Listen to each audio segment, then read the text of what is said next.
era colocado pessoas para lutar com besta-feira, era colocado pessoas para poder ser sacrificado. Naquele tempo, eles pegavam os cristãos da primeira era, colocavam diante daquele lugar, e os cristãos eram mortos, os cristãos eram crucificados diante daquele lugar. Era assim o martírio, era assim o sofrimento, e o povo começou então essa grande perseguição. E a Bíblia diz agora em Atos que Paulo está no caminho de Damasco. A Bíblia diz que ele vai ter um encontro com Jesus, e diante desse caminho agora está indo perseguir a obra de Jesus de Nazaré. Jesus resplandece como luz e vai dizer que ele vai cair sobre os pés e vai dizer: Senhor. Jesus vai dizer: Saulo, Saulo, por que me persegue? E Saulo vai responder: quem é, Senhor? É o Senhor. E Jesus se revela para ele como luz. Sabemos a história. Paulo fica cego durante 3 dias. Esses 3 dias era para conversão, para que ele reconhecesse quem era ele. Ele, para enxergar Jesus, ele teve que ficar cego. Ele fica cego em tua consciência, ele fica cego em tua retina.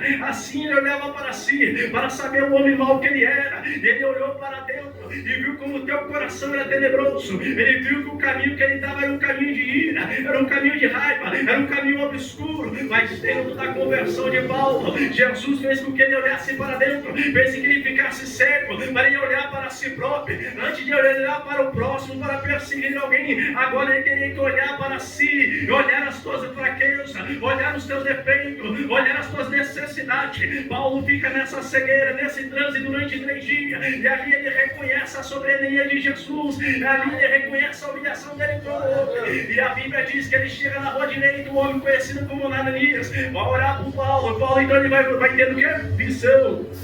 E Jesus vai testemunhar acerca de Paulo. Esse aí certamente vai padecer para os meus nomes.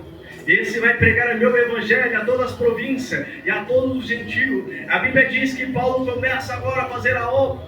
Ele começa então a crescer no evangelho. Só que o testemunho de Paulo, por onde ele passava, não era bom, porque ele era um perseguidor, ele era um opressor da igreja, e ele teve que ir para uma cidade distante. Alguns estudiosos vão dizer que ele vai ficar na Arábia Saudita, e lá ele vai ter um tempo de aprendizado. Ele vai fazer a obra com Barnabé, com Marcos, e durante um tempo ele vai fazendo essa obra. Muitos anos vai se passando, e quando a Bíblia diz agora em Atos 22 que ele vai voltar para Jerusalém para testemunhar acerca daquilo que Deus fez acerca do teu ministério. E a Bíblia diz que quando ele chega diante de Jerusalém, já viu um povo tramando acerca da prisão de Paulo, porque o povo queria perseguir, o povo queria paralisar. E quando ele chega diante da cidade de Jerusalém, ele vai encontrar com os pais da fé, ele se encontra com Pedro, ele se encontra com Tiago naquele tempo. E a Bíblia diz agora que depois de ele testemunhar acerca do que Jesus fez no seu ministério, o povo de